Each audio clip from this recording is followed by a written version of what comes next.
Muito bem, meninas, antes de mais nada eu quero agradecer por vocês terem aceitado esse momento.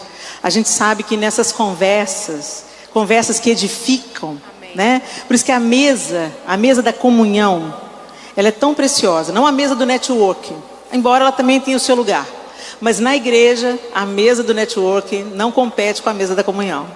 A mesa da comunhão é preciosa. E nessa mesa da comunhão, a gente aprende muito. E a gente também ensina muito sem nem perceber. Nessa nossa troca aqui, contando as nossas experiências, as nossas percepções, as nossas vivências, muitas vezes Deus usa isso para encorajar uma outra mulher, para trazer esperança, para trazer testemunho também ao Senhor, né, de tudo que Ele já fez na nossa vida. Então, eu queria fazer uma pergunta só primeiro para todas vocês, e começando lá da Tauana, ela vai responder, depois a Simone vai responder a mesma pergunta, e a pastora também. A pergunta para vocês é: como esperar o que está demorando? Em todos os sentidos. Como que eu vou esperar? Eu tô esperando alguma coisa. E isso que eu tenho expectativa, seja isso no âmbito espiritual, né? Ou seja isso no âmbito humano, físico, material, está demorando, né? Vou dar um exemplo aqui. Eu espero por um casamento e a pessoa não apareceu ainda. Eu não achei alguém com quem eu me identifico, né? Esse é um exemplo, mas eu estou falando de espera de uma maneira geral. Como eu devo esperar alguma coisa que está, a meu ver, demorando? Primeiro, eu acredito que dentro daquilo que a gente acredita, né? Nós, mulheres de Deus, nós esperamos sempre com convicção de que já é uma realidade. Então eu vou falar, Helena, daquilo que o Espírito Santo tem ministrado ao meu coração desde o momento assim que eu me deparei com esse tema. Eu acredito que nós temos que esperar nos movimentando e jamais paradas. Existe a espera, ela, muitas das vezes, ela pode gerar em nós uma paralisia. Nossa, está demorando demais. Eu me sinto amarrada porque está demorando demais. E aí a ansiedade, o desespero, o medo tende a querer tomar conta do nosso coração. Mas o Espírito Santo disse para mim ontem no café, foi maravilhoso, de fato aquilo que você disse.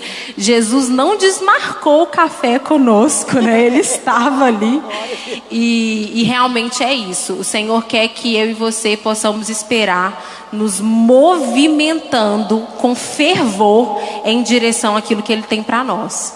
Amém. Você, Simone. Queridas, boa tarde. Eu queria dizer o seguinte, Helena, eu vou falar da minha experiência, do que eu já vivi. Muitas vezes a gente está esperando por algo que aconteça e a gente não tem força nem para orar. Mas eu lembro do versículo da palavra que diz assim: eu quero trazer à memória aquilo que me traz a esperança. Por isso que a palavra é tão maravilhosa, porque quando você estuda a palavra e aprende a palavra e guarda ela no seu coração, você espera declarando a palavra. Amém. Declarando aquilo que você quer viver. Então eu tenho trabalhado isso muito, porque é o que eu vivo. Quantas vezes a minha mãe é transplantada? Quem já leu meu livro ou sabe da minha história, eu nunca vi a minha mãe saudável.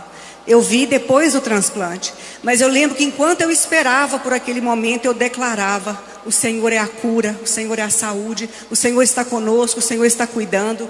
Eu passei por um período de dificuldade na minha vida por 5 anos financeira, onde nós praticamente falimos. E eu não podia nem orar, eu não tinha força para orar, irmãos. E eu me sentia envergonhada. E quantas vezes, indo ou voltando da empresa, eu voltava só falando a palavra. Eu falava: olha, eu tudo posso naquele que me fortalece. Elevo os meus olhos para os montes. De onde me virá o socorro? Eu não sei. Mas o meu socorro vem do Senhor que fez os céus e a terra. Então, minhas queridas, se eu puder dar um conselho para vocês: guardem a palavra no coração. Medita nele de dia e de noite e declare, porque o tolo fala daquilo que ele está vendo aqui, mas o sábio que tem experiência com Deus fala do que ele quer viver. Então declare na sua vida aquilo que você quer viver. Nós estamos aguardando o nosso Senhor e nós vamos declarar: o Senhor vai nos buscar, eu estou me preparando, eu amo o meu amado, eu tenho o prazer de estar com Ele. Então o que eu acho que nós temos que nos encher para isso, né, Helena? E declarar a todo instante. Amém, glória a Deus. E você, pastora Elaine? Isso, graça e paz, amadas. Vocês estão felizes? Eu estava vindo para cá, eu gravei um videozinho, mandei para a Sandy. Eu estava cheia de bobs, toda maquiada. Eu falei, olha, já estou quase pronta para o evento. Daqui a pouquinho a gente chega lá. E numa expectativa de coisas grandiosas de Deus aqui nessa tarde, porque Deus tem o melhor para cada um de nós. Amém. Deus vai te surpreender nessa tarde, em nome de Jesus. É uma alegria muito grande poder estar aqui.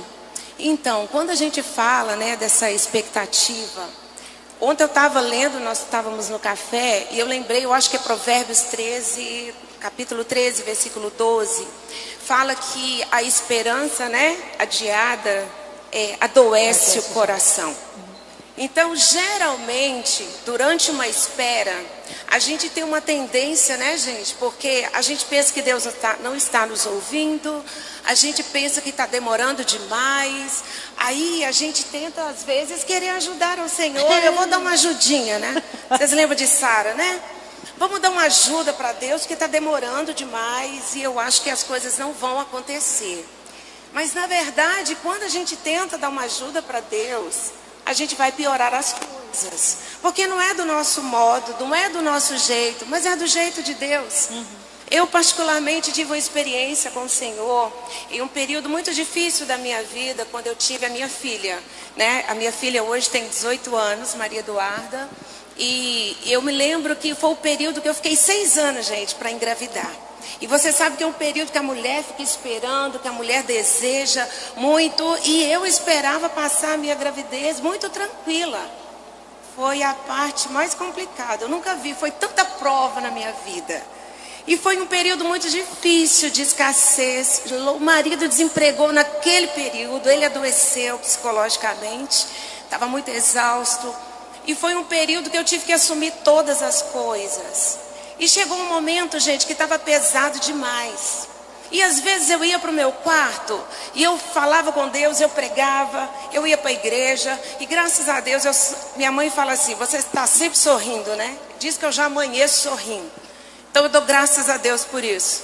E aí as pessoas falavam para mim assim, nossa, mas você está passando por tudo isso e você ainda consegue pregar, louvar e adorar. Um dia uma esposa de pastor falou para mim assim, você prega uma palavra de excelência, você fala de Deus com tanta excelência. Comentei isso com as meninas ontem no café, mas você não está vivendo essa excelência. Eu virei para ela e disse assim, Deus não é medido pelas coisas que eu passo, porque Ele é muito maior que todas essas coisas. Você pode aplaudir ao Senhor por isso? Ele é maior que os seus problemas, Ele é maior que as suas dificuldades. E no período que eu ia para o meu quarto, que às vezes eu chorava, porque mulher grávida, né, gente, os hormônios, a gente fica sensível.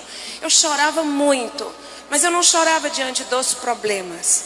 Eu aprendi a chorar diante daquele que resolve todos os problemas.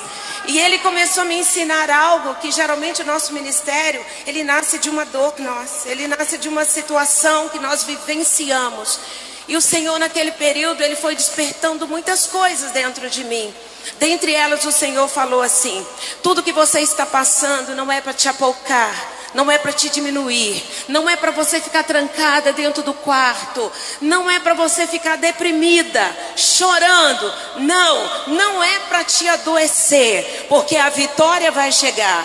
E quem fica doente durante a espera, não tem prazer para desfrutar da sua vitória. E o Senhor falou para mim, e é isso que você vai anunciar às minhas filhas, porque eu te curo para curar, eu te saro para sarar. E queridas, eu aprendi isso com o Senhor. Eu hoje sou psicóloga, mas naquela época o Espírito Santo que foi o meu psicólogo. E eu aprendi que o que eu estava vivendo é para que a glória de Deus se manifestasse. E uma das vontades de Deus não é que você morra com o problema, mas que você esteja bem, saudável para desfrutar, porque a vitória vai chegar em nome de Jesus. Amém. Glória a Deus. Glória a Deus. Simone, você é uma influenciadora, né? Que usa dicas de beleza, de bem-estar, de bem viver, para as mulheres maduras principalmente, né? Sou sua fã do trabalho que você faz, é muito bacana. Você acha, Simone, honestamente diante da sua... Porque a gente sabe também que você nutre essas mulheres espiritualmente através das suas lives, né, e tal. Você acha que as mulheres hoje, elas estão investindo tanto no lado espiritual, no equilíbrio emocional, como elas investem no lado estético? Não, de forma alguma. Inclusive, assim, eu achei maravilhosa a forma como você abordou no início, porque eu já quero abordar isso com elas também. Eu amo aprender com você, porque eu já levo para as meninas. Infelizmente, nós passamos muito tempo dedicando a nossa beleza, né, aquilo que nós gostamos, porque é gostoso a gente se cuidar, sim, né? Sim. Eu acho delicioso passar um creme, fazer uma maquiagem. É o momento de amor que eu tenho comigo. Mas nós estamos falhando. Eu falo nós porque eu me incluo também. Quantas vezes a gente passa tanto tempo e gasta tanto recurso para cuidar da gente e não investe no reino do Senhor? Eu acho que é mísero o valor que a gente gasta com as coisas de Deus em relação ao que a gente gasta conosco, infelizmente. E eu fiz essa pergunta, gente, porque eu acho muito importante a gente refletir sobre isso, né? Por exemplo, eu tenho 56 anos. Então eu não tenho essa testa lisa assim não, gente. Vou franzir a testa agora para vocês. Bendito seja Deus pela toxina botulínica. Glória a Deus. Mas, gente, eu faço o Botox a cada 6 meses. Então, na minha realidade lá, Belo Horizontina, né? Uma sessão de Botox no terço superior, que é onde eu uso, né, nos olhos e na testa, é R$1.400. Eu não sei qual que é o preço aqui, mas lá é R$1.400. É um salário mínimo. Ainda bem que é de 6 em 6 meses. Aí eu vou juntando dinheiro para fazer o Botox. Eu não posso dar pelo menos 2 ofertas anuais menores do que isso. Meu Deus. Vocês estão entendendo? É uma maneira da gente se autodisciplinar. Se eu invisto no meu corpo, que é temporário e passageiro, como eu não investiria no reino? Então, uma maneira da gente se regular e se autodisciplinar é pecado gastar com Botox? Não. Pecado é gastar mais que o Botox do que gastar com outro. Do que investir em vida. Do que investir em famílias. Vocês estão entendendo? Então por isso que eu quis trazer essa pergunta, porque é um momento de reflexão. Por exemplo, às vezes a gente não quer se comprometer com o apadrinhamento de uma criança. Durante muitos anos eu saí viajando, falando sobre a visão mundial, sobre o processo de você contribuir. Na época eram R$30 para você contribuir com uma criança em vulnerabilidade, em pobreza extrema. R$30, gente, né? Mesmo naquela época, não era um valor elevado, ok? Aí, a dificuldade para as pessoas se voluntariarem para assumir. E aí, o que elas diziam? Ah, gente, mas é um compromisso. Eu vou ter que... Tem uma criança dependendo de mim. Eu vou ter que dar os R$30 todo mês, né? Durante pelo menos um ano. Mas, gente, R$30, naquela época já era assim. Você gastava com o pedicure e manicure. Era o que se gastava na época. Na época era R$15. Eu lembro de ter feito esse cálculo. Era R$15 o pé, R$15 a mão. E quantas mulheres toda semana gastavam os R$30, mas não queriam se comprometer com tirar uma criança da vulnerabilidade? Ou seja, que cristianismo é esse? O mundo está mais de olho no que a gente está fazendo do que naquilo que a gente está falando. Então não adianta você estar com as suas unhas em ordem, seu botox em dia, se existe tanta gente precisando da sua mão estendida e você não faz absolutamente nada. O amor é o que o amor faz. E a Bíblia ordena, Jesus ordena amar o próximo como a gente mesmo. A gente cuida da nossa comida todo dia na mesa e da comida dos nossos filhos. Então que a gente cuide da comida de alguém o dia todo, todos os dias. Amém? Amém. Tuane, como lidar com a necessidade de espera no momento de tanta urgência? A gente é assim, a gente tem tudo rápido. Então até quando demora o download, a gente fica atribulado. Abre um aplicativo, se não abre, você fica, ai, vai, né? Faz até assim do lado do celular, meu celular é velho. A gente tem uma urgência de tudo, né? Fast food, você não tem paciência de ficar esperando a comida, você quer ir no lugar mais rápido, né? Tudo é para ontem, tudo é urgente. A gente vê nos processos da natureza que Deus não é assim. Às vezes eu escuto, Deus está com pressa. Eu fico assim, será? Ou Deus anda no ritmo que Ele quer andar? Não vejo Deus com pressa. Porque quando a natureza, você não planta uma semente hoje e vê a árvore amanhã. É processual. Em algumas coisas, Deus tem uma interferência radical. Não é porque Ele está com pressa, é porque Ele tem um tempo determinado e Ele vai lá e ordena, né? Mas nós temos muita dificuldade de esperar, né? Então, como é que você vê esses desafios, né, da espera, quando a gente vive num mundo que não quer esperar? Como lidar com isso? A gente pode falar disso, nessa urgência, em qualquer área da nossa vida, né? Mas enquanto você me perguntava, o Espírito Santo trazia algo ao meu coração. E se eu e você trocássemos essa urgência em ver acontecer, em ter essa urgência em nos prepararmos para acessarmos aquilo que o Senhor tem para nós? Por que eu estou falando isso, Helena? Porque o Senhor tem falado comigo que Ele só não entregou coisas a mim que Ele me prometeu, porque eu ainda não me desenvolvi em algumas áreas, chegando à maturidade que eu preciso ter para acessar determinadas coisas. E isso gera um temor no meu coração. Porque nós que somos mães, vou falar, eu tenho um filho muito pequenininho, né? Meu filho mais velho tem 2 anos. Imagina o Davi, eu jamais colocaria a chave de um carro nas mãos dele. Mas mesmo que o Davi tivesse 17 anos, eu também não colocaria a chave de um carro nas mãos dele. Porque eu preciso que ele tire carteira, é verdade? Eu preciso que ele se prepare, eu preciso que ele esteja apto para então desfrutar disso.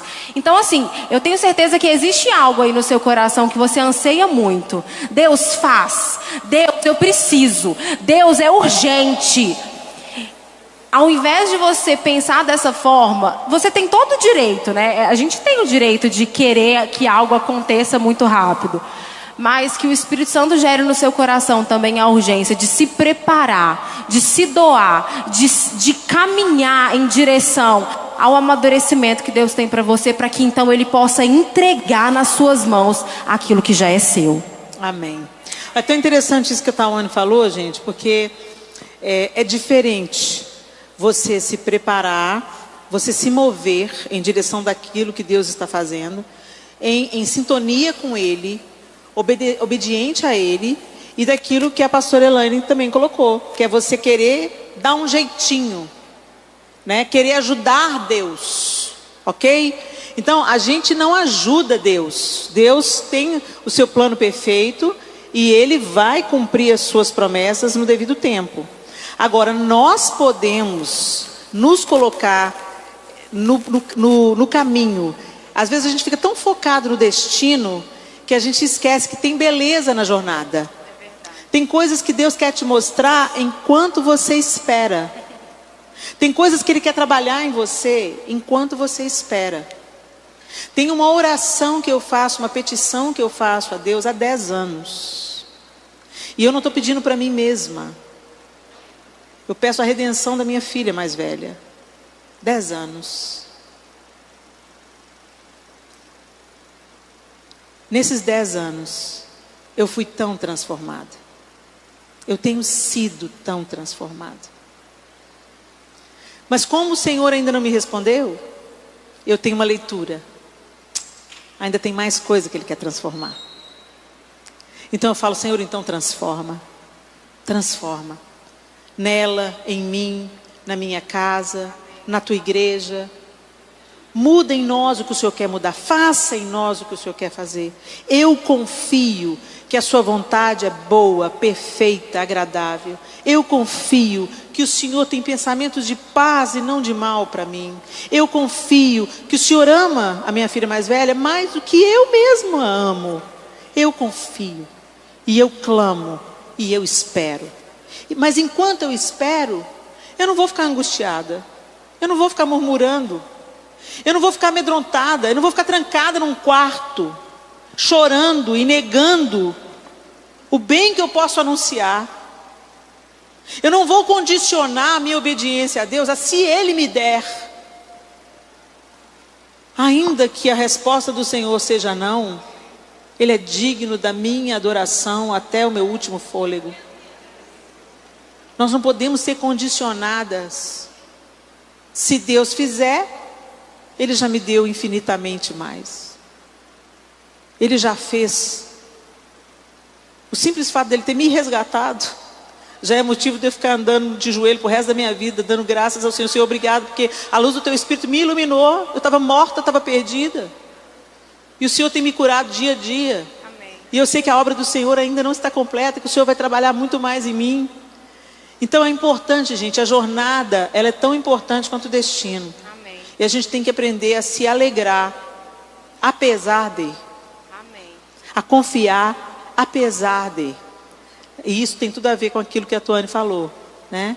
Eu me coloco no lugar onde eu entendo o que o Senhor está fazendo e eu me submeto ao que Ele está fazendo alegremente, confiando no seu amor perfeito e pleno, confiando que Ele não é surdo para as minhas súplicas e que Ele sabe o tempo perfeito de todas as coisas. Amém?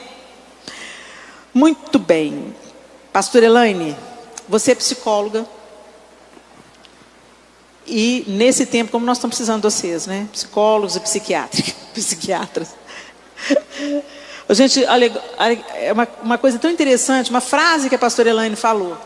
Meu marido perdeu o emprego durante esse período de gestação e ele adoeceu emocionalmente. Olha que interessante isso.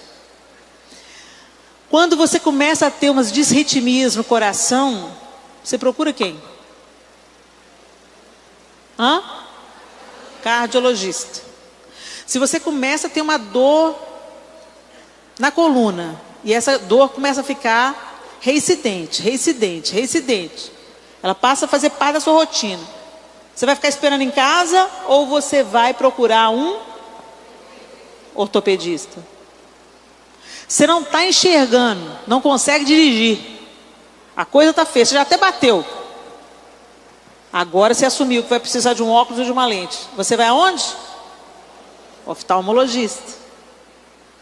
E quando a sua emoção adoece?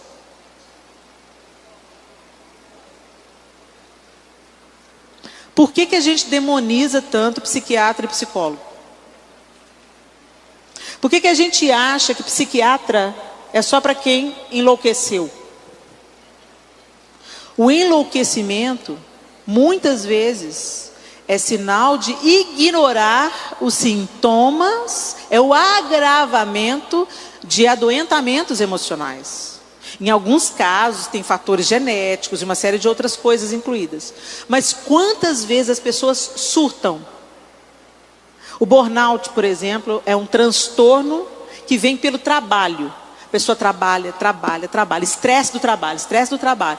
E vem os sinais. Aí o sono fica ruim, o apetite muda, você come demais, começa a comer demais, começa a dormir de menos, muitas preocupações, você leva o trabalho para casa, você vai tendo apagões na sua mente, os sinais são emitidos, os sintomas chegam, mas a pessoa ignora os sinais, até que venha um surto. E aí a pessoa fica disfuncional. Porque o burnout é um transtorno que acontece por você ignorar esses sinais de adoentamento, transborda e nunca mais você vai ser a mesma pessoa. Nunca mais. Deus pode te curar, te restaurar, mas você vai ter que levar a vida de um outro jeito, se você não quiser reincidir naquela doença. Diante desse cenário que a gente está vivendo, Eu queria que você desse para a gente alguns sinais, como psicóloga, que entende do assunto, que estudou a mente humana, o comportamento humano. O que a gente pode identificar que está acontecendo? Porque às vezes as pessoas têm os sinais, mas elas não leem como um sinal de adoentamento emocional, ou de depressão, ou de ansiedade, ou de algum outro tipo de transtorno. Quais são os sinais que a gente pode estar vivendo, que denunciam que pode estar acontecendo um adoentamento emocional? Uma coisa importante que a gente precisa compreender é que quando a gente fala de alma, lá em 1 Tessalonicenses 5, no verso 23, fala que eu quero que tudo vos vá muito bem, em corpo, alma e espírito. Então a gente começa a ver aí que o ser humano, ele é um ser tricotômico, né? E eu acho muito legal isso, porque a Organização Mundial de Saúde, ela também nos vê dessa forma. Corpo, alma e espírito. Ele só inverte a ordem da Bíblia, mas é a mesma coisa. E eu acho muito interessante isso, porque não dá para cuidar do ser humano. Hoje em dia, gente, a gente não cuida só do nosso paciente, só no quesito emocional. Quando a gente fala dessa nossa alma, a gente está falando da psique. A gente está falando da mente, porque tudo nasce na nossa mente. Quando a Bíblia fala assim, olha, tudo que se tem de guardar, guarda o teu coração. Porque procede fontes de vida, né? Ou de morte. Então, o que acontece? A gente precisa compreender que o nosso coração, ele é apenas um músculo cardíaco que vai bombear sangue para o seu corpo.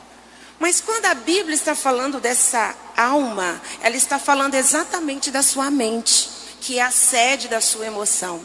E quando eu falo de alma, lá estão os meus sentimentos, lá estão as minhas emoções. Nessa alma é como se fosse um registro, que tudo que você viveu na sua vida, por exemplo, tem pessoas que passaram por abusos na infância, tem pessoas que passaram por abandono, né? Hoje a gente tem a terapia do esquema, que a gente fala que tem pessoas que têm esquemas do abandono, porque elas foram abandonadas bem novas, né? Então, pessoas que têm traumas na sua vida desde a infância, e são situações que aconteceram na sua vida também. Então, nós temos fatores que são externos, que são culturais, que são questões sociais, e também nós temos fatores internos. Eu sempre costumo, quando eu estou atendendo a mulherada, uma das coisas que eu pergunto para ela, como é que estão os seus exames clínicos? Porque você pode ter uma depressão em virtude de um problema de tireoide. E aí, às vezes, a gente está lá cuidando da depressão, porque os sintomas são, né, de depressão, mas na verdade o problema está na tireoide. Então, mulherada, vai uma dica para vocês.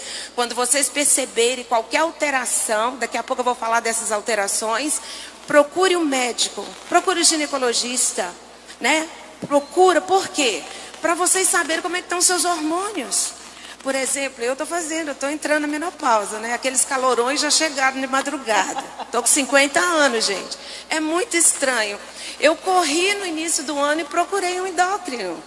E ele é nutrólogo também, porque eu falei, gente, eu preciso cuidar de mim, eu me amo, né? Vou cuidar.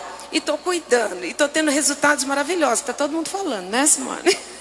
Muitos resultados bons. Então, o que acontece? É preciso também identificar como está minha parte clínica. Porque, de repente, você pode achar que está com uma depressão por causa, de repente, dos seus hormônios que não estão legais. Mas quando nós falamos desses sintomas, por exemplo, na depressão, você falou muito bem. Quando a gente está percebendo essa questão, a pessoa fica um pouco antissocial. Ela começa a ter um certo isolamento, ela começa a ter um certo desânimo. Por exemplo, coisas que elas faziam com muito prazer, até ir para a igreja, gente. Porque a gente fala assim, nossa, porque o demônio, não. Quem está com adoecimento psicológico, quem está com essa questão do humor, de transtorno de humor, que é a depressão, ela vai ter desânimo até de ir para a igreja, ela vai ter dificuldade até para orar. E aí, com relação ao sono, ela pode ter muito sono ou ela pode perder o sono. Com relação à alimentação, você pode ter muito apetite, tanto você pode perder. Tanto é que tem pessoas que estão com ansiedade, engordam ou emagrecem. porque depende do organismo aí de cada uma. Mas geralmente, quando nós falamos de ansiedade, a gente está falando de uma antecipação. Eu falo que é um sofrimento antecipado. Coisas que ainda não aconteceram, você fica sofrendo como se aquilo tivesse acontecendo agora. Por exemplo, pensamentos de tragédias, de morte, Exatamente. Vai dar ruim, vai ter outra pandemia, a coisa vai ferver. Isso. Geralmente os pensamentos de uma pessoa que tem ansiedade são extremamente negativos a respeito dela mesma, do outro, do mundo e do futuro. Então, a mente ela fica disfuncional. Nós temos várias áreas do nosso cérebro, por exemplo, o sistema límbico, questões das emoções, o córtex pré-frontal, que é tomada de decisões, lá você tem as suas emoções, lá estão as nossas funções executivas, como linguagem, aprendizagem. Tanto é que quem tem TDAH, o probleminha está lá no córtex pré-frontal, né? Ele tem uma lentidão. É como se... Ainda tem isso também. Tem. Né? Tem algumas coisas que estão sendo estudadas, exploradas mais recentemente, Sim. como o TDAH, por exemplo.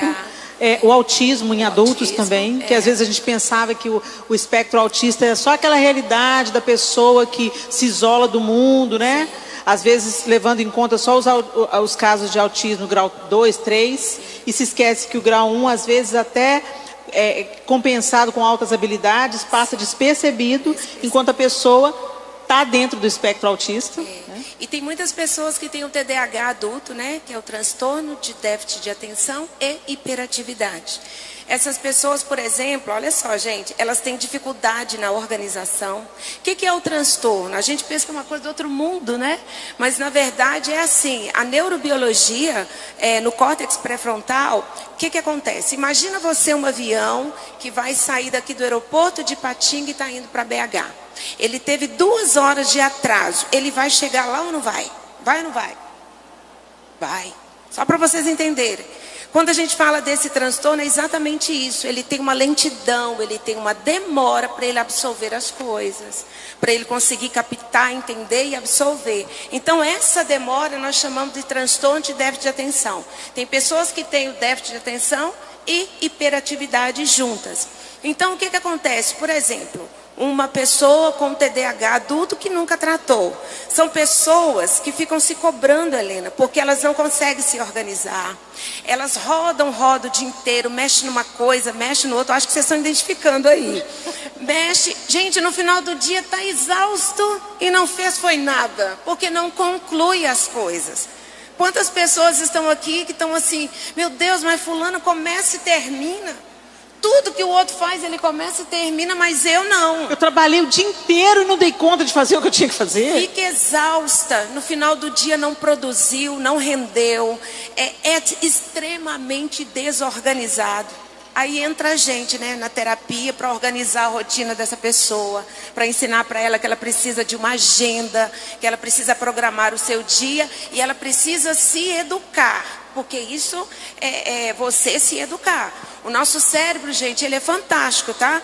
Porque ele aprende coisas novas. Então você precisa treinar. Por exemplo, você vai para academia. Na primeira semana a gente fica quebrada, não fica? Fica parecendo que a gente não aguenta nada. Depois de 2 semanas, 15 dias com essa rotina, seu cérebro já vai adaptando, já não é pesado mais. Então, tudo se aprende, né? Então, ele tem uma elasticidade muito grande, né? O nosso cérebro. Então, tudo se aprende. Pessoas que têm dificuldades com isso aí, com o TDAH, isso vai prejudicar ele no trabalho, né? Na vida profissional, dentro de casa. Eu atendo mulheres que elas falam assim, eu estou exausta e no final do dia eu não fiz nada, aí vem a frustração. Como é que a gente lida com a frustração? Então, tem jeito para tudo. Amém. Então, gente, olha, se você identificou algum sintoma, procure ajuda. Não vamos demonizar. Às vezes a gente pensa que é demônio, mas quando vai olhar, é hormônio. Então, cuide da sua saúde, investigue e, se for necessário, procure um profissional da saúde mental. Isso não é fraqueza, tá? Ah, mas isso é do demônio, Helena. O demônio é um parasita e ele age conforme as brechas que ele encontra. Então, a depressão, por exemplo, um estado vulnerável emocionalmente, ele vai te golpear aí. nessa vulnerabilidade. Então ele se aproveita dessas emoções adoentadas? Sim, sem dúvida.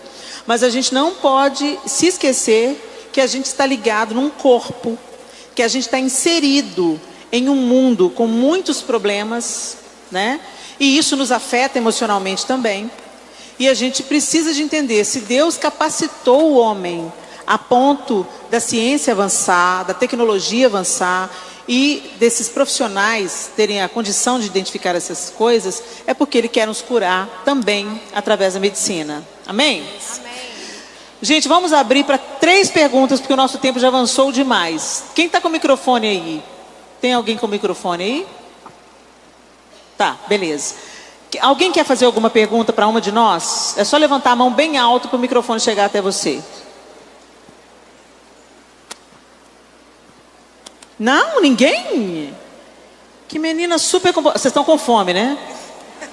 Entendi tudo. Ninguém quer perguntar nada, gente? É a sua chance. Tá lá. O microfone vai chegar aí.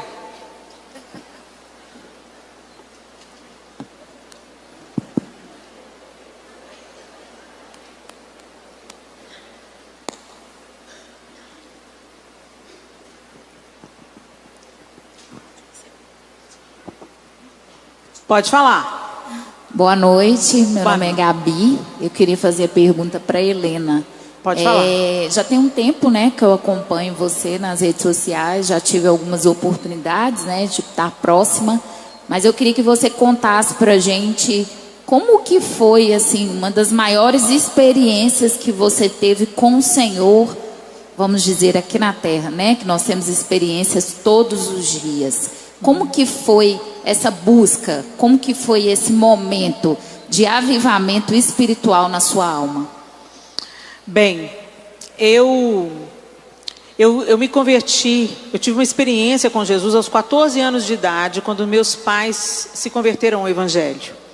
Eles foram evangelizados desde a solteirice, eles estavam noivos quando eles conheceram um pastor norte-americano, que evangelizou a nossa família e orou pela nossa família durante 18 anos. Até que eles, no meio de uma dor muito grande no casamento deles, eles se renderam a Cristo. Na época eu tinha 11 anos. E eu fui para a igreja aos 11 anos de idade. Comecei a frequentar a escola dominical e tal. E aos 14 anos eu entendi que eu precisava de salvação. Eu me arrependi dos meus pecados. Num acampamento de carnaval da igreja, eu me rendi ao Senhor, entendendo, compreendendo que eu tinha necessidade de salvação e que eu precisava da remissão dos pecados. Mas eu costumo dizer que eu coloquei Deus no banco do reserva, no banco de carona. E eu continuei guiando os meus dias, né? Eu sabia da existência de Deus, eu cria que Jesus Cristo é o Filho de Deus, eu cria que eu precisava de salvação. Mas sabe quando você compartimenta a vida? Você é crente, vai na igreja, teme a Deus, mas aqui tem a vida normal. Eu estudo, eu trabalho, eu quero casar e tal. E eu compartimentei a vida. E quando a gente faz isso, a nossa tendência imediata é ir para o modo religião. Ou seja, você vive os dogmas da religião, você frequenta uma comunidade de fé, você obedece naquelas coisas mais óbvias e evidentes, mas Deus não é o seu Senhor. Porque o Senhor manda, o Senhor dirige, o Senhor governa, né? Então, você vai fazendo os seus projetos e pedindo, Deus me abençoa nisso, Deus me abençoa aqui. Você não pergunta, Deus, é para fazer isso mesmo? É isso aqui mesmo, Senhor? É isso que o Senhor quer? E você também não tem a noção de Deus na vida. Você tem Deus na igreja, Deus no ministério, mas não Deus na vida, nas coisas comuns da vida. Deus na família, Deus no jantar, Deus quando eu estou cozinhando para os meus filhos, Deus quando eu estou trocando uma fralda, né? Então, é quando você não tem esse entendimento, você divide a vida em experiências extraordinárias, espirituais, transcendentais, e a vida comum. Só que quando a gente vê Jesus e os discípulos, ele não faz essa separação. Ele chegava na vida comum e falava, segue-me. E isso mudava a vida comum dos discípulos. Quando Jesus falou, segue-me, para Pedro, André e Tiago, eles deixaram as redes, eles deixaram os barcos, eles não continuaram vivendo a mesma vida que eles viviam. E eles foram andar com Jesus. E todos os outros discípulos foram assim. E Paulo, no caminho para Damasco, foi assim. Ou seja, Jesus entra na vida e muda tudo. Tudo começa a girar em torno de Jesus. O meu negócio gira em torno de Jesus, o meu casamento, eu preciso de Jesus, na educação dos meus filhos, né? E essa consciência eu só tive bem mais tarde. Ali pelos meus... Eu já tinha 3 dos meus filhos, né? Eu estava grávida do Arthur quando Deus começou a fazer uma obra de convencimento na minha vida. De que eu estava dentro da igreja, mas que eu estava vivendo uma religião. Eu não estava vivendo um relacionamento. Eu nunca tinha lido a Bíblia toda, mesmo tendo mais de 10 anos na igreja. Eu não tinha uma vida com Deus cotidiana, consistente. Eu era fiel nos ensaios, no serviço na igreja. Igual um fariseu. O fariseu é assim. Ele é comprometido com a lei, ele cumpre todas as regras, ele não se mete em escândalos, ele veste a roupa certa, mas ele tinha um coração distante de Jesus. O Messias de Deus estava diante deles e eles não percebiam. Até que um dia, numa discussão familiar, eu falo que talvez a experiência espiritual mais forte que eu tive foi brigando com meu pai. Porque o meu pai interferiu na minha correção com a Clara. E eu comecei a discutir com meu pai num domingo em casa, de igual para igual, assim, ó, como se meu pai não fosse meu pai. Eu perdi o respeito pelo meu pai. Pai, não se meta na educação da Clara, não se meta, o senhor não entra lá no quarto, nesse nível. E a minha mãe entrou na minha frente, olhou para mim e falou assim: Leninha, você não nasceu de novo. Aquilo veio como se ela tivesse dado um soco na minha cara. E eu falei: como não nasci de novo? Quase que eu endemoniei, né? Fiquei furiosa, peguei a Clara, peguei o João, fui embora para casa, fiquei indignada, mas aquela frase ficou na minha cabeça: você não nasceu de novo. Você não nasceu de novo. O fato é que eu creio que eu nasci de novo naquele dia que eu entreguei a minha vida para Jesus e tive consciência dos meus pecados, genuinamente. Mas sabe quando a pessoa nasce, mas não desenvolve? Ela tem uma anomalia. Eu estava assim, espiritualmente, né? Retardada em todos os níveis, atrasada em todos os níveis, ainda inspirando cuidados. E aí, eu fui para o meu quarto. A pastora Zenete começou a me acompanhar de perto, foi uma pessoa que Deus trouxe para a minha vida. E a pastora Zenete falou comigo: Selena, entra no teu quarto, fecha a tua porta e vai buscar o Deus a quem você diz que serve e ama. E foi o que eu fiz. Eu já trabalhava na igreja, eu já cantava no Diante do Trono, eu já temia a Deus de todo o meu coração. Mas eu estava vivendo uma fé morta, sem frutos.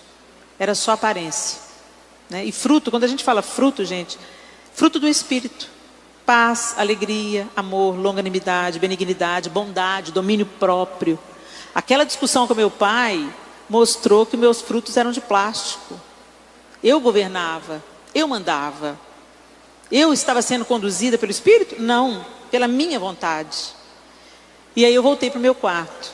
E ali no meu quarto aconteceram as maiores experiências de rendição, de convicção de pecado, de arrependimento genuíno. Teve um dia específico que eu estava lendo um livro que chamava Bênção ou Maldição, você escolhe.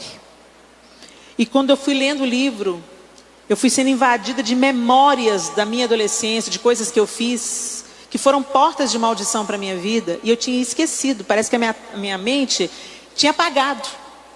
E o Espírito Santo começou a trazer aquelas lembranças. E eu comecei a gemer diante de Deus e falar: Deus, me perdoa. Eu pequei contra o Senhor quando eu fiz isso. Aí eu vi a porta fechando. Pá! Aí eu vinha outro arrependimento: Senhor, me perdoa. Vai lá naquele dia, Senhor. Derrama o seu sangue ali. Me separa desse pecado. E eu escutava outra porta fechando. Então, essa foi uma das experiências mais fortes que eu tive, assim. E de lá para cá, Ele continua fechando portas e me conduzindo e me aperfeiçoando. É isso. Mais alguma pergunta? Aqui. Tudo bem? Eu sou Cristiane. Tudo bem, Cristiane? Tudo bem. O que eu queria, assim, no início da sua ministração, você falou que o mundo realmente não foi mais o mesmo pós-Covid, né? E uma questão que me toca, eu enquanto profissional trabalho com mulheres vítimas de violência, mulheres cristãs vítimas de violência doméstica, e eu tenho sentido e eu tenho tido muita dificuldade de falar sobre essa temática na igreja, né? De como que a igreja ainda tem a dificuldade de entender e de compreender que submissão não é crime, não é violência. E eu achei muito sensato quando você externou sobre isso. Eu queria uma palavrinha sua para que essas mulheres entendessem que não estou falando de empoderamento, de feminismo, não é isso. Sim. Mas é que lugar é esse, enquanto mulheres auxiliadoras, precisamos ocupar verdadeiramente? Bom, vamos colocar assim. O abuso sexual é crime diante da nossa lei? É, gente? E violência física é crime? Então a gente não está lidando só contra pecado. Nós estamos lidando com um crime. Se um pedófilo vem confessar para mim que ele abusou de alguém e ele está arrependido, eu vou ouvir esse pedófilo como pastora. Eu vou orar por ele. Eu vou conduzir ele à oração de arrependimento. Eu vou acolher o arrependimento dele. Eu vou orar e ministrar o arrependimento de Deus, porque o Senhor perdoa todos os pecados. Se confessardes os vossos pecados, Ele é fiel e justo para vos perdoar e vos purificar de toda injustiça. Você está arrependido? Tá. Então agora você vai sair daqui e você vai na polícia. E você vai se entregar. Porque você não só pecou contra Deus, mas você cometeu um crime diante dos homens. E você precisa de acertar as suas contas, porque você não está devendo só para Deus. Você está devendo para a lei. E se você não fizer isso, eu vou ter que te denunciar. Então eu vou te dar um prazo de 1 semana para você assumir a sua culpa e você ir. Se você realmente está arrependido, você vai querer ajustar as coisas, consertar as coisas. E dentro da realidade, dentro da possibilidade, mudar essa situação. Da mesma forma, a violência doméstica. A violência doméstica é crime. Quem bate numa mulher não ama. Quem bate é uma pessoa doente, que precisa de ajuda terapêutica, pastoral e muitas vezes vai precisar de uma dura da polícia. Porque muitas questões estão amparadas na violência que foi sofrida. Mas isso não justifica eu perpetuar na vida do outro aquilo que eu sofri. Então, é uma coisa muito simples da gente entender. Você que é mãe, ama sua filha. Você ia gostar de saber que ela apanha do marido dela? E o pai da sua filha, ele vai gostar de saber que tem um homem batendo na filha dele? Por que você acha que Deus tolera um homem batendo na filha dele? Tem muita gente que quer viver de aparência. Então eu não denuncio o crime porque eu quero parecer que eu tenho um casamento. Esse casamento, no primeiro dia que esse marido bateu na mulher, o casamento dele acabou. Ele acabou com o casamento dele. Pode ter restauração? Pode. Eu creio nisso. Eu conheço casos de marido que já foram abusivos e que caíram na real, que se deixaram tratar, que perceberam o lugar de onde eles foram feridos, por que eles estavam perpetuando essa dor, se arrependeram genuinamente diante de Deus, prestaram contas diante dos homens e repararam todas as coisas e Deus restaurou esse casamento. Eu acredito em restauração, eu sou a primeira pessoa que acredita em restauração de casamento. Seja por causa de adultério, seja por causa de violência. Mas isso não significa que a gente tem que acobertar um pecado que está acontecendo e um crime que está acontecendo. Crime precisa de ser denunciado. E a pessoa precisa buscar ajuda. Se esse homem se percebe adoentado, e se ele é confrontado e ele realmente se arrepender, ele vai buscar cura para a situação dele. Agora, tem homens que não querem cura, tem homens que não querem ajuda. E aí, nesse caso, a mulher vai continuar debaixo desse jugo, né? O abandono. Já houve um abandono. Já houve um abandono. Por que a gente não gosta de falar disso nas igrejas? Porque isso vai trazer muita coisa à tona. E infelizmente, gente, um estudo recente no estado de São Paulo mostrou que 60% das mulheres violentadas, não estupradas, mas que sofrem violência doméstica, 60% se dizem evangélicas. Tem alguma coisa errada com esse evangelho. Por isso que esses problemas que a gente vê na igreja, de um falso evangelho sendo ensinado, eles são só a ponta do iceberg. O evangelho que não está sendo ensinado, que está sendo camuflado ou substituído por band-aid, ele vai gerando uma série de problemas mais graves. Que acontece o abuso sexual dentro da igreja, líderes abusando, emocionalmente, financeiramente, sexualmente. Abuso doméstico, né? Pais com filhos, pais molestando sexualmente filhas. Isso está acontecendo no ambiente da igreja, gente. Então, isso denuncia alguma coisa grave que está acontecendo no ambiente religioso e que tem que ser denunciado, conversado, tratado, para que o Senhor entre com a sua luz, porque certamente lobos em pele de cordeiro, a Bíblia diz que existiriam. Mas os lobos precisam começar a ser denunciados e não vistos como ovelhas que foram vitimadas por alguma situação. Ok? A última pergunta. Tudo bem? Meu nome é Nayana. Muito bom que você falou que só quem já sofreu um abuso, né, sabe qual é essa dor e o que precisa ser considerado para receber a cura. Sim. Mas a minha pergunta é para a Tauana. Tauana, eu queria que você falasse para mim um conselho que você pode dar para nós mulheres que estamos esperando para gerar. Eu sei do seu testemunho, né, que você esperou um tempo diante de um diagnóstico médico que você não poderia ter filhos. E aí, qual é esse conselho que você pode dar para nós mulheres que estamos com a expectativa de engravidar? Meu Deus. De fato, foi um tempo muito difícil, assim. Quando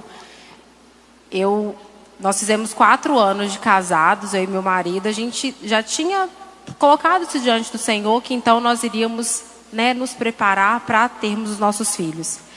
E aí fizemos os exames, e aí o meu marido, ele recebeu um diagnóstico de que o espermatozoide dele não tinha mobilidade.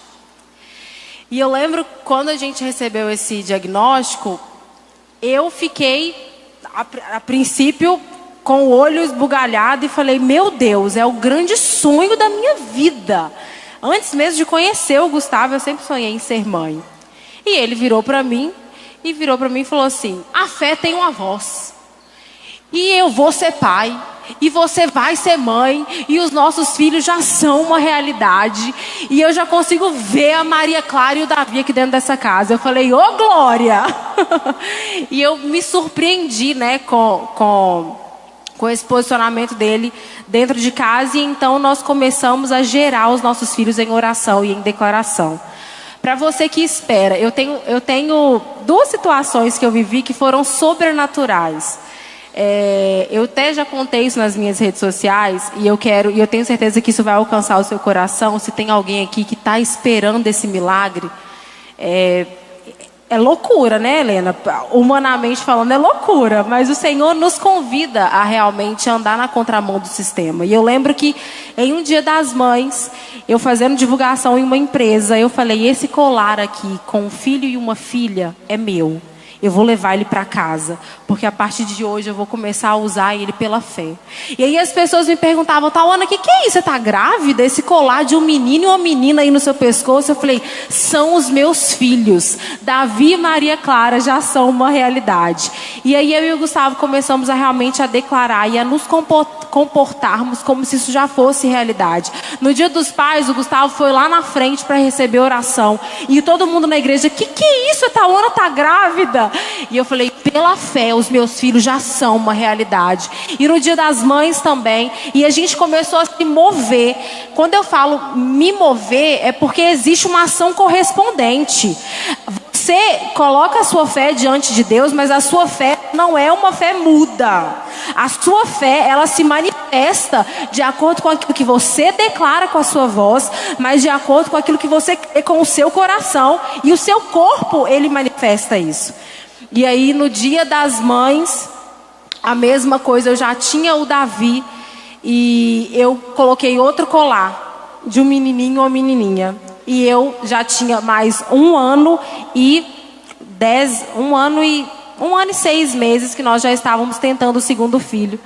E mais uma vez, Tauana, você está grávida? Eu falei, não, gente. Pela fé, a Maria Clara já é uma realidade. E é uma loucura contar isso para vocês, sabendo que a Maria Clara e o Davi estão lá em casa agora. É algo sobrenatural. Então eu quero te dizer, você que está esperando, e aí a gente pode falar isso a respeito de um diagnóstico em relação a filhos ou qualquer outra coisa. Eu sei que o Espírito Santo vai tocar aí no seu coração e vai te dar a instrução correta. Mas saiba que a sua fé precisa ter uma voz. E a voz da sua fé é a sua boca em declaração e o seu corpo realmente manifestando aquilo que você crê. Amém. Obrigada. Obrigada, meninas. Vamos aplaudir essas mulheres maravilhosas, gente. Obrigada, Tauane. Obrigada, Simone. Obrigada, pastora Elaine. Aí, do lado de vocês, tem um livro meu. Uma toalhinha com o seu nome e a sua caneca personalizada do Femininas. Então você pode levar para você, porque esse é o meu presentinho de gratidão a vocês por vocês terem participado desse momento. Muito obrigada. Clara. Pessoal, aproveitando aqui, a Helena disse algo muito importante. Satanás, ele só alimenta das nossas fraquezas. Então, se nós estamos doentes emocionalmente, então a gente vai ser alvo fácil para ele. Porque essa mente adoecida ela vai ficar tão disfuncional que ela vai enxergar as coisas totalmente, é como se eu tivesse a lente, né, de um óculos, eu vou estar vendo tudo distorcido. Então, olha só, a Bíblia diz que nós somos templo e morada do Espírito Santo de Deus. E nós também somos responsáveis pela nossa saúde. Então, se você perceber que tem algo que não está mais como antes, não tem aquela alegria de viver, está desanimada, sabe? Você percebe que tem algo diferente aí, busque uma ajuda. Amém. Primeiramente de Deus, mas busque uma ajuda, um profissional da área, porque o carro, se bate uma vez, ele vai ter um conserto. Mas se ele bate 2 vezes, depois vai ser pior. Então a gente precisa logo de imediato começar a se perceber. Então busque o autoconhecimento, busque o equilíbrio emocional, busque se conhecer com seus pontos fortes e fraquezas e não tenha vergonha de buscar ajuda, porque nós estamos aqui para ajudar uns aos outros. Amém. Muito obrigada, pastora. Deus abençoe. Obrigada por tudo. Obrigada, Simone. Deus abençoe você. Obrigada. Deus abençoe, Tuane. Um aplauso para elas mais uma vez, pessoal. Glória a Deus para a vida dessas mulheres.